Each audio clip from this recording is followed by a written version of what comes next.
Right, we might get our next panel started, so if everyone doesn't mind taking a seat, that would be great. So our next panel will be focusing on blockchain, crypto assets, and the ways in which they can impact the future of money. This panel will be sponsored by Law Squared and also moderated by them as well. So there's no doubt that cryptocurrencies are paving a way for our future. Bitcoin and other cryptocurrencies grew extremely popular among the financial world in early 2018 and have continued to go from strength to strength ever since. However, blockchain, the record-keeping technology behind the cryptocurrency network, is now fast becoming one of the most important innovations to come out of the boom. So, what does this all mean for the future of money and payment gateways? We are very fortunate to have with us industry leaders from Power Ledger, BTC Markets, DigitalX, and Law Squared, of course, as they discuss all things blockchain and cryptocurrencies and give insights into how this technology might impact the future of money. So welcome to our panel. Thanks very much for that. Really briefly, by way of introduction, my name is Amanda, and I'll be the moderator for our panel today. I'm a commercial lawyer at Law Squared, and my focus is on FinTech and RegTech, and I act as the bridge between the banking and financial services industry and the digital world.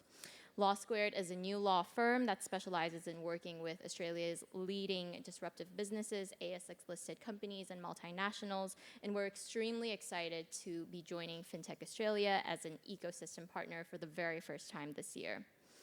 So we live in a digital age, and the race towards digital money 2.0 is on. At the same time, blockchain has gone far beyond its early beginnings in banking and crypto, with its sweeping movement disrupting major industries such as energy, gaming, and now even entertainment. So a little bit about each of our speakers. We have Caroline, who's the CEO at BTC Markets. So BTC Markets is one of the largest Australian digital asset exchanges. Matt Harry, who is the fund manager at DigitalX. He's got a background of 15 years in traditional financial markets. And we have Anya, the crypto economist at Power Ledger. She drives the development of TraceX, a spot market for trading tokenized renewable energy certificates as well. Let's jump right into our questions. And first off, hot topic on everyone's lips, central bank digital currencies, CBDCs.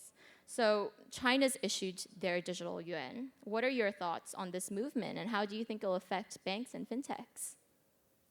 Caroline, do you want to take this one? Thank you very much, and hello to everybody, and welcome to the exciting 30 minutes all about digital currencies. So CBDCs, particularly where China's taking it, I think what's important to distinguish here is that the China's CBDC isn't actually built on blockchain technology. And one of the issues that they're now facing, because part of the motivation for them to create a CBDC is to dislodge the US dollar. I think everybody knows that in terms of its hegemony. But the issue for China is because they haven't built it on blockchain technology, they now have to go out to the wider worldwide market and go, hey guys, we've got this really great CBDC, but it doesn't actually work on anyone's payment rails because everybody else is going, we're doing it on the blockchain. So that's really interesting, even though they've been in the forefront and they've been leadership and they've been all the rest of it. But because they made that decision for their own reasons, why they weren't going to use blockchain technology, the market's actually moved against them.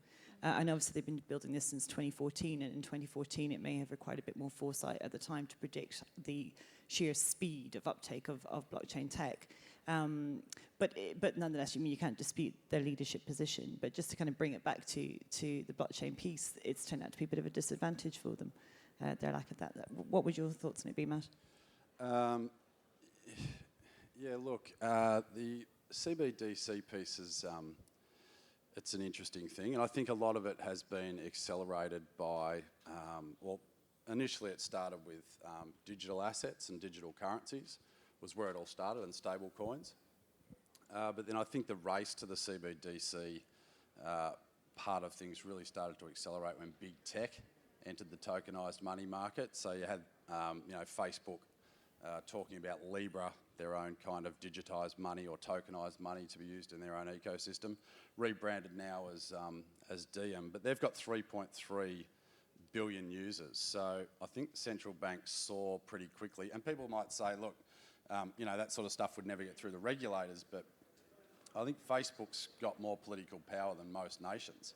You only have to look at the 2016 election and the Cambridge Analytica storm to see how much power they've got. So I think that, you know, big tech and big corporations will inevitably release their own forms of digitised money. And I think that's really accelerated from a central bank digital currency perspective, their need to kind of, I guess, get ahead of the game, because they can see on the horizon a far slicker, a far easier, cheaper, frictionless payment rail coming that'll permeate the whole market. So I think that's kind of one part that's accelerated it, but it's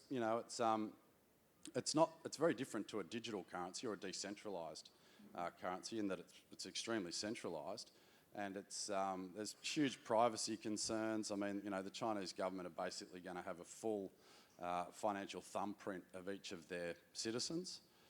You would expect at some point in the future there'll be some way around that for every citizen of every country that has essentially issued form of currency. There'll be the decentralised system in terms of Bitcoin, Ethereum and the rest of it. There'll be big tech or big corporate tokenised forms of money as well. So there will be, I think, to kind of really encompass the full financial thumbprint, I think there'll be a lot of pushback, political pushback. I don't think people will, I don't think citizens of these countries moving towards these sort of monetary regimes will be very happy with that. So I think there'll be kind of three systems existing alongside each other. So central bank, decentralised money like Bitcoin, and also tokenised money that's launched within ecosystems of big tech companies. So in terms of, the growing acceptance worldwide of digital currencies for payments, PayPal is now taking that, Venmo. What do you think about the future of a cashless society? Anya, did you want to take this one? I actually wanted to address the first part of your question, which was acceptance of digital currencies as payment. And of course, many people here know that Elon Musk has announced that he's accepting Bitcoin for Tesla's cars, and then has announced that he's no longer accepting Bitcoin because of environmental concerns. There's a bit of interesting turnaround there. And I think at the first announcement, everyone got really excited and said, well, that's clearly a sign that the traditional businesses such as car manufacturing is moving towards this new space. And then at the second announcement, I think everyone went like, well, what happened? So is that really such a big issue, like that we can't even accept Bitcoin as payment because the environmental concerns are so substantial? Yeah. But I think there is actually another story going on there where, and probably not a lot of people know that, but a lot of the revenue that Tesla makes is actually from the sale of renewable energy certificates. So they need to be perceived by the regulator and by the world as kind of doing the right thing all the time. It's the branding. It's the branding, yeah. So I really think it's a temporary pullback because there is some changes that are happening in the space in US right now. They're applying for another type of scheme to be accredited under. And I think once that's done, we'll probably see yet another turnaround by Tesla accepting Bitcoin once again, or at least that's my hope. And I'm hoping later in this conversation we'll have a chance to touch on, well, is Bitcoin actually that bad for the environment as people say it is? Yeah, just on that, and I agree with you, Anya, and don't get me started on that Musk situation. But just when you're talking about the digital economy or the digital currency, there was a report that came out post-COVID about here in Australia, how by 2024 we'll be 98% cashless. Now that was an FIS study, so they probably have a dog in the race, but nonetheless those are still really significant facts. But just when we're talking about the kind of partners and people who are actively looking at digital currencies or the use of digital money, I look into the room and I can see MasterCard are here and they're present and correct, and I know that they've got one of the largest amounts of patents for blockchain technology for the use, and that's obviously a large multinational payment rail who are actively pursuing digital currency. The same with Visa and PayPal and others, as you have said. So I don't necessarily think it needs to be driven by the likes of Tesla, though obviously that's really kind of a headline grabber. I think it's going to be those forward-thinking payment institutions that are already in the space, who are already developing these solutions, who are going to bring it mainstream and make it really comfortable and really easy for people to use, alongside the effect of COVID and the fact that everyone just went, oh, it's so much easier to be digital, so much easier to be cashless. So all those different factors, I think, and here in Australia, it'll be just a couple of years, and it'll be done. Do you think the appetite or trend in Australia is growing? Do you think it's going to be adopted pretty quickly? Yeah, look how quick we all accepted QR codes. Like, gosh, 2 years ago it was, what on earth is that? And now it's like, yeah, no, I'm looking for it, going into rooms. Okay, where do I? COVID's definitely accelerated all of it, definitely. Switching gears and talking a little bit more about blockchain. So imagine 2030, that's like the headline. What is your biggest prediction for the future of blockchain? Anya, did you want to kick us off? Yeah, well, because I come from an energy background, my prediction is going to be about the merging of the two industries, which I think we're going to see happening in the blockchain and the energy industry coming together a lot closer. And I think it's going to happen in two ways.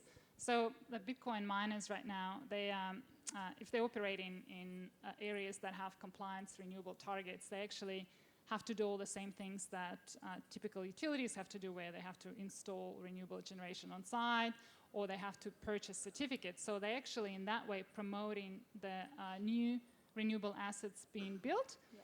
And I think there will also be just pressure from retail investors and certain funds that have ESG targets to purchase green Bitcoin, if that's possible, if we're actually able to provide a verification trail that is really solid and robust and that people can rely on. I think we're going to see more and more of that happening. And I know people talked about it for a while, but there's actually technologies in place now that read smart meter data, can equate generation against consumption in real time and produce a report saying, well, we actually certify this as green. And kind of more broadly, I think a lot of the certification systems that exist, they transition into blockchain. So at Powerledger, we're actually getting quite a few calls globally from certification systems that want to transition to blockchain. They want to incorporate those elements just because there is a lot of questions now being asked by media and by individuals who care about climate change, about, well, exactly, you're saying you're achieving these amazing things with your renewable targets, but are you really?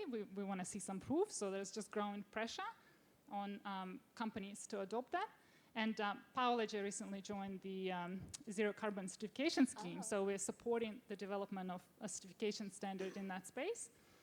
And I think in another way where the energy industry is actually going to start seeing the Bitcoin miners as not like, here's this massive energy user, but it's going to see them as an industry that supports the grid. Yeah. So there are instances in the grid where there is not enough generation, or there is too much, and there is not a lot of kind of like a hospital or a residential area. They can't just turn off their, ACs or the electricity or turn it back on. It's just a lot more sensitive, but with Bitcoin miners, they can actually turn on and off on demand.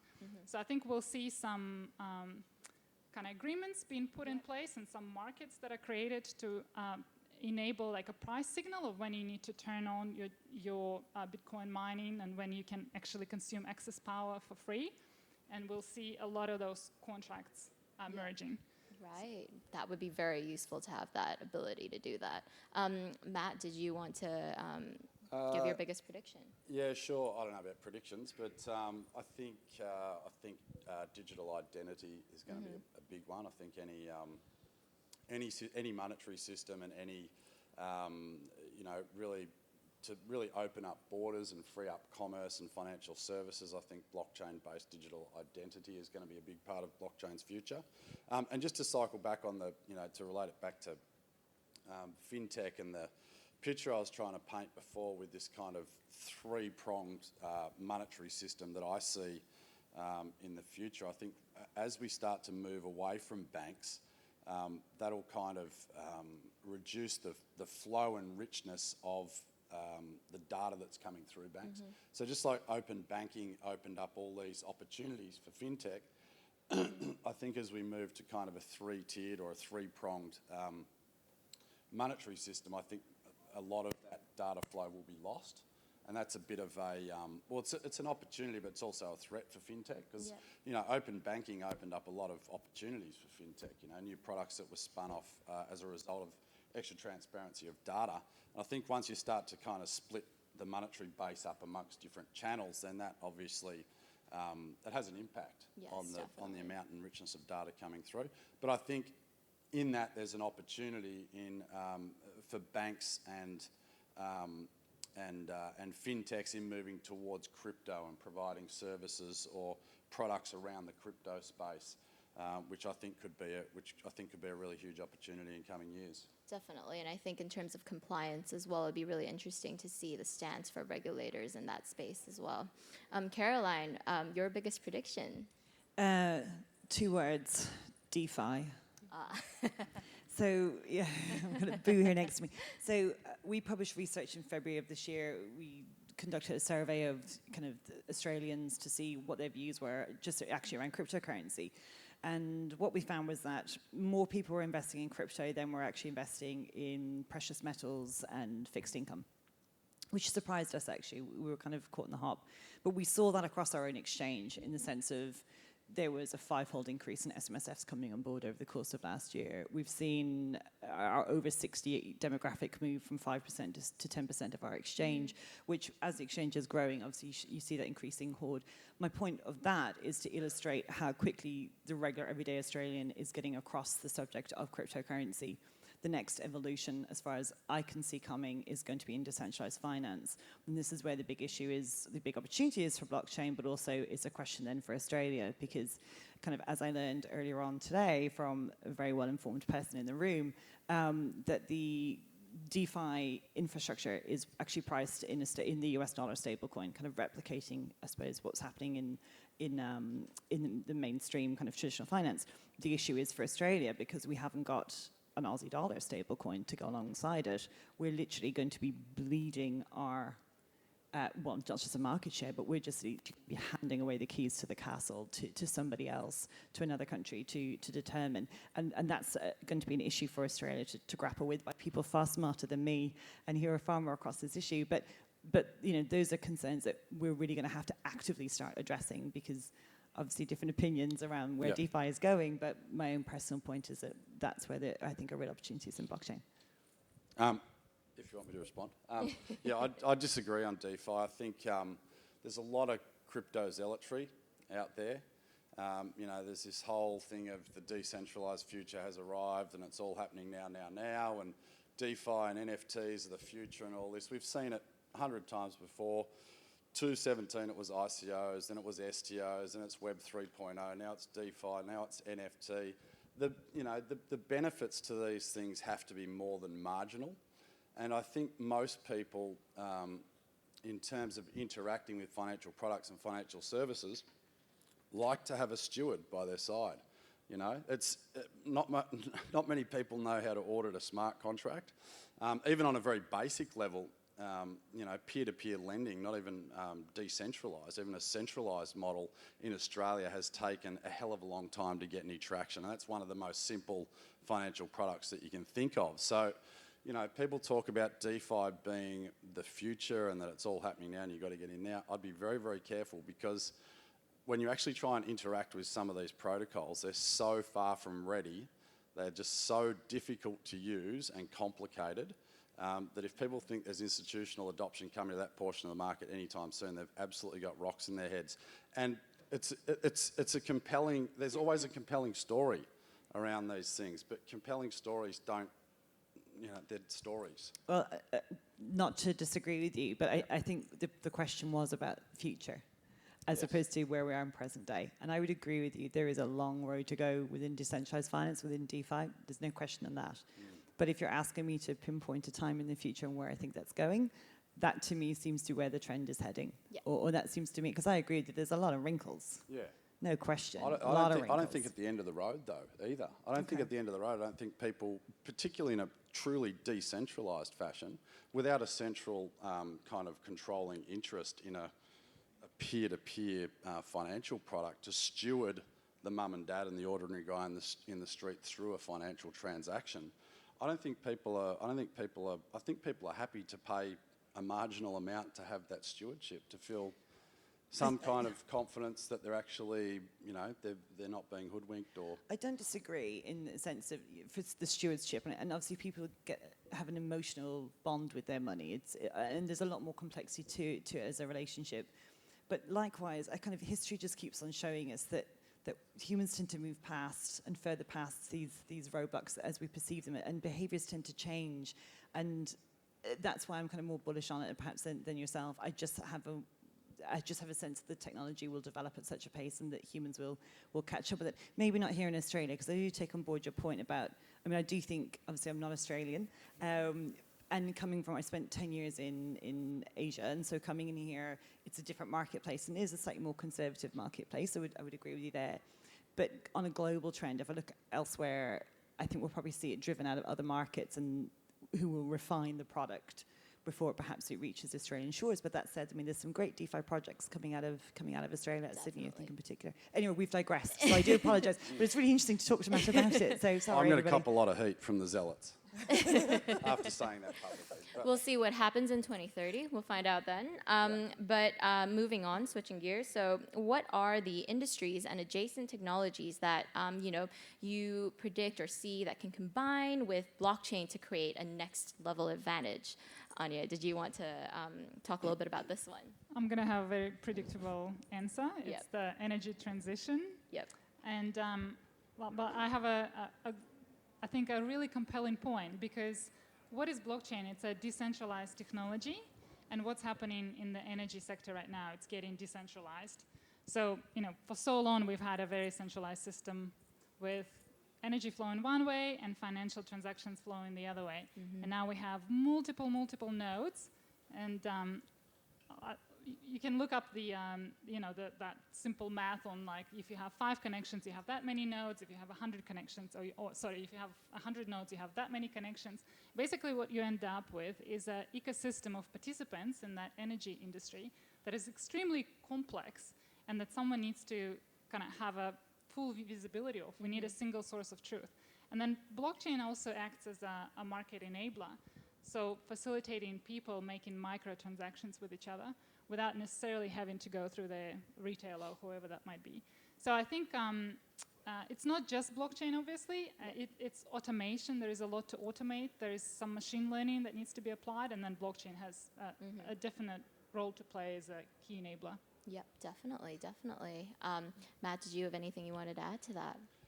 Yeah, I think blockchain lends itself quite well to RegTech products, given that it's immutable and can provide an independently verifiable audit trail of a particular process. I think it can be very useful in that regard. So at DigitalX, we've launched a RegTech product, which is an app, a blockchain-based app that tracks and controls employee share trading for public companies. Right. So that also provides an independent, verifiable audit trail for the regulators. So I think compliance and RegTech, there could be some big opportunities in. Yep, definitely. Caroline, any thoughts? Oh, well, I've got a very small frame of reference. My whole career has just been in financial services. So I'm a big nerd, I'm afraid, just about the financial services side of things. But one of the things that I think it will spur is actually greater partnerships amongst people who are all sharing within the same blockchain ecosystem. And again, without kind of, I'm aware of projects out there that are pulling together kind of disparate different parts of the mainstream economy, who are all being centered around blockchain projects and the transference within that ecosystem, which is such an overused phrase, but I actually think there is a lot of validity to it in the blockchain context. Yeah. So, it's going to be all financial services, but... No, definitely valid points. I think we do have 2 minutes to open up to the floor. Any questions? Well, if nobody is going to ask, I do have one more question to just ask everyone. I guess my thought process is, it's interesting. This morning, Caroline, we were talking about it. China has just banned Bitcoin, essentially. What do you think about this? How do you think this is going to interact with the whole digital yuan movement? It's so interesting. What an interesting move.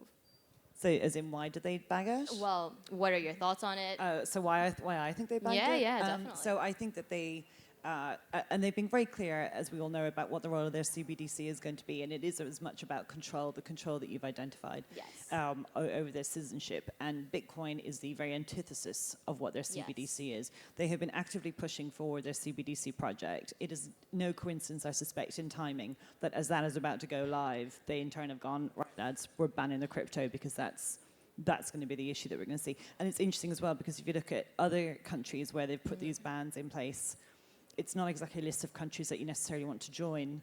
But you know, and from our own point of view, it's obviously had the same impact on the price of Bitcoin. As a result, it's taken a bit of a nosedive. But you know, I think that for China, this is very clearly a political move to suit their own internal politics, and absolutely no reflection whatsoever on Bitcoin as a project or any of the other cryptocurrencies. More importantly. Yeah, definitely. I think it's actually going to be great for climate, because all the Chinese miners going to have to move elsewhere. And in China, the mining is about 30% based on renewable energy and about 70% fossil fuels. And miners elsewhere, it's typically around 50-50. So we'll see them setting up shop in other places, and then we'll see, as a result, the whole Bitcoin blockchain getting greener. Right. Very, very interesting. I think this is all the time we have for today. Thank you all very much for joining me. Thank you, everyone, for tuning in. And that's it from us. Thank you. Great, thank you guys.